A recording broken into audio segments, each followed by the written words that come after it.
Kemunculan kapal perang Amerika Serikat di Selat Malaka tidak hanya memicu perhatian publik tapi juga menimbulkan pertanyaan besar. Mengapa kapal perang AS ada di salah satu jalur pelayaran tersibuk di dunia di tengah dinamika geopolitik global? Benarkah ini hal yang biasa atau wajar atau sebaliknya bisa menjadi ancaman bagi Indonesia? Kita bahas sore ini bersama Sekjen IKA Strategic Center Laksda Purnawirawan Surya Wiranto. Selamat sore Pak Surya. Ya, selamat sore Mbak. Dan hadir juga, baik, ada juga Guru Besar Hukum Internasional UI, Profesor Hikmahanto Juwana. Prof, selamat sore. Selamat sore, Audrey. Oke, Prof, saya mau tanya ke Prof dulu nih. Prof, ini kapal perang AS lewat Selat Malaka. Menurut Anda wajar nggak sih di tengah situasi AS dan juga Iran yang masih panas? Pertama ya, kalau misalnya terkait dengan lintas damai yang dilakukan oleh kapal-kapal Amerika Serikat, itu sesuatu yang wajar ya. Dalam artian karena begini, Selat Malaka ini adalah selat yang sangat penting untuk pelayaran internasional. Dan di Selat Malaka ini kita harus pahami bahwa tidak hanya Indonesia yang menguasai. Karena di situ ada juga Singapura dan kemudian ada Malaysia. Jadi kalau misalnya kita bicara Selat Malaka, jangan kemudian kita reduksi hanya Indonesia yang memiliki otoritas di sana. Nah, tiga negara ini tentu harus menjamin adanya yang disebut sebagai freedom of navigation. Tadi Pak Menlu sudah sampaikan. Jadi kebebasan berlayar sepanjang mereka melakukan pelayaran itu secara innocent passage, ya. Jadi misalnya mereka harus berlayar terus. Kalau kapal selam dia harus memunculkan diri, lalu tidak menghentikan dan kemudian tidak mengarahkan senjata dan lain sebagainya. Karena hanya untuk melewati saja. Jadi berarti ini adalah memang merupakan suatu hal yang wajar ya, Prof ya, meskipun situasi AS Iran masih panas. Iya, jadi kenapa sekarang ini Amerika Serikat dan Iran masih panas dan banyak kapal Amerika yang lewat, itu kan kaitannya adalah mungkin banyak kapal-kapal dari berbagai pangkalan militer Amerika termasuk yang dari Asia Pasifik ini yang harus ke Timur Tengah. Karena mungkin Trump akan melancarkan serangan kembali ke Iran dan kemudian pada saat sekarang karena kemarin sudah melakukan serangan semakin menipis kan. Alutsista, armada dan rudal dan lain sebagainya, sehingga perlu mempertebal. Nah, mempertebal itu dari mana kapal-kapal itu? Nah, ini kapal-kapal yang katakanlah mungkin dari pangkalan militer di Australia, mungkin di Pasifik dan lain sebagainya, yang mereka akan melewati situ. Tapi kita Indonesia, tentu kita tidak bisa melarang gitu. Tapi Prof, bagaimana dengan tanggapan Anda ketika militer AS ini menahan kapal tanker di Samudra Hindia, Prof? Karena ini diduga merupakan jaringan yang mendukung Iran. Nah, kalau misalnya, kita harus lihat dulu ya. Saya tidak melihat fakta-faktanya, tapi begini. Kalau misalnya kan kemarin ini ada resolusi Dewan Keamanan PBB, bukan yang baru-baru ini, udah lama. Bahwa Iran itu kena embargo begitu ya.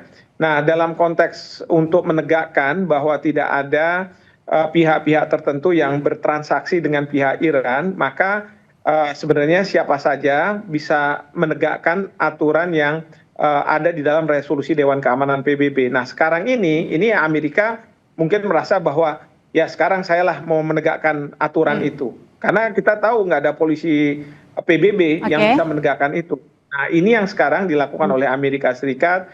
Dia melakukan pengecekan, memastikan bahwa kapal-kapal ini tidak mengangkut misalnya barang-barang yang ditujukan ke Iran dan lain sebagainya. Mungkin ya, tapi saya sekali lagi karena tidak melihat fakta dan bukti-bukti, tentu saya tidak bisa secara konklusif mengatakan bahwa tujuannya adalah seperti itu. Oke, kalau dianggap sebagai sesuatu yang wajar, kemudian juga sudah ada sah begitu ya melintasnya kapal perang AS di Selat Malaka, biasanya Pak Surya, ini apa saja sih sebenarnya kesepakatan antara negara jika kapal perang asing ini melintasi perairan kita?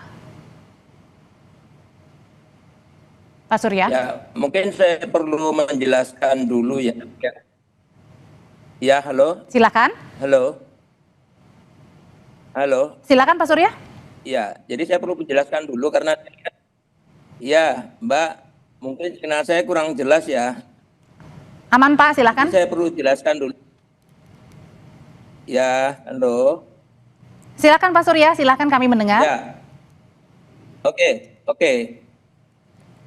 Oke, jadi saya perlu menjelaskan dulu yang dimaksud dengan lintas damai dan lintas transit itu, karena saya lihat di publik ini masih agak bingung gitu ya, seolah-olah bahwa kalau Selat Malaka itu wilayah kedaulatan kita, terus nggak boleh dilewati kapal-kapal asing, termasuk kapal Amerika.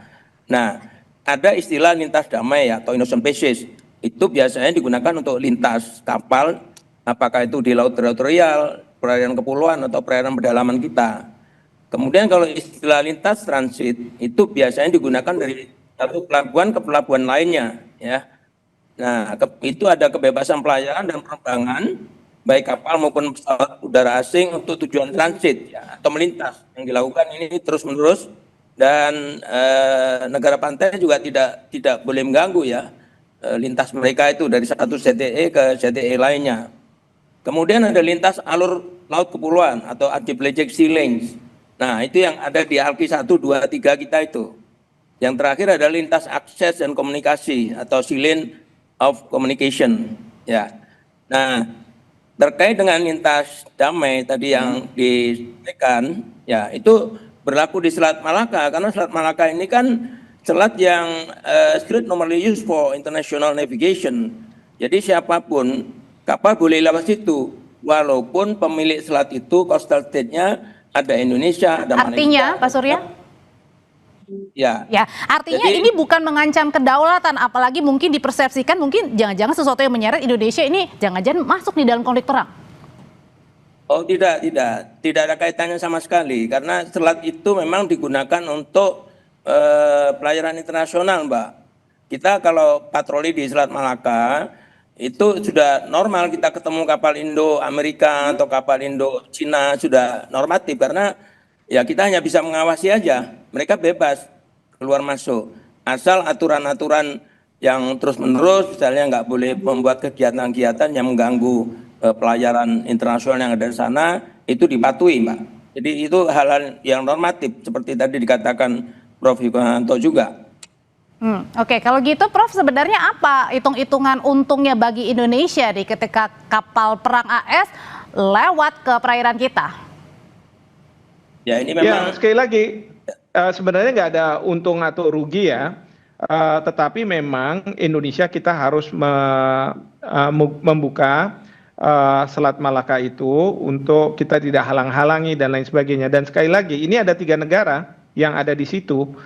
Nah, satu itu, yang kedua, kalau mungkin ada ide Pak Purbaya kan nih buat pernyataan agak aneh juga.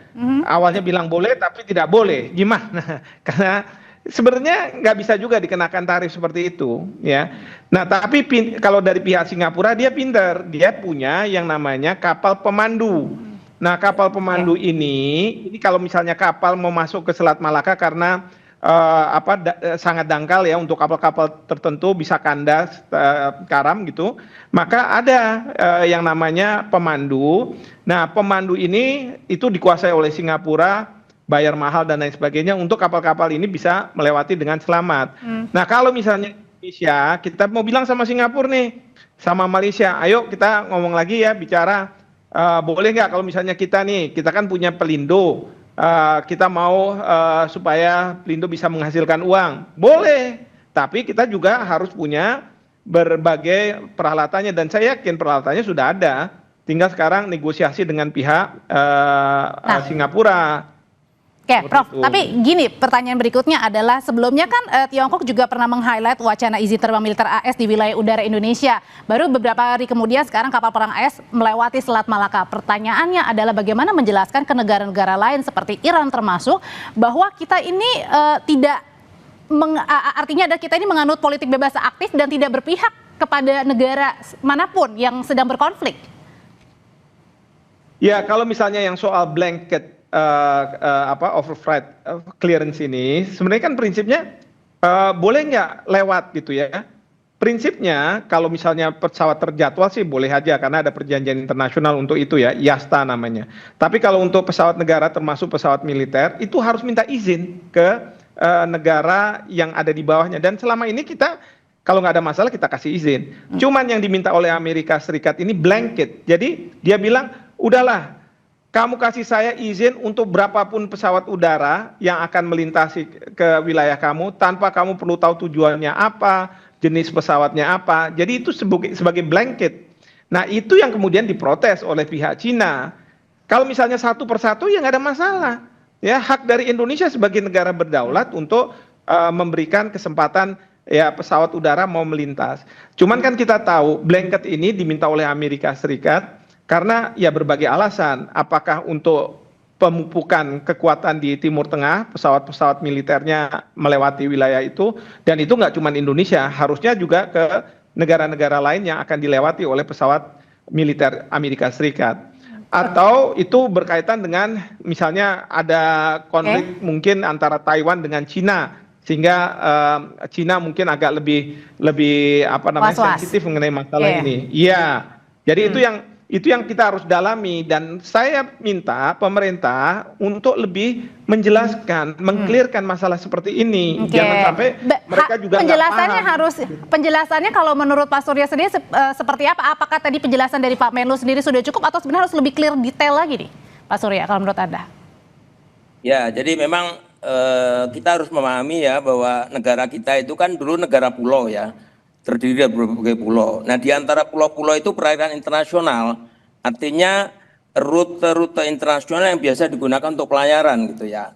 Nah setelah Juanda 57 kita berjuang terus sampai konvensi hukum laut internasional ketiga di Jamaika yang mengakomodir Indonesia sebagai state, negara kepulauan. Nah kalau negara kepulauan itu berarti antara tanah dan air menjadi satu. Jadi poinnya ketika apa? Kita punya kewajiban kita memberikan jalan, memberikan akses. Maka kita buatlah Arki 1, 2, 3 termasuk di Selat Malaka untuk kapal-kapal atau pesawat udara asing itu bebas melalui situ. Jadi artinya ini sesuatu yang memang tidak bisa kita hindari ya Pak ya?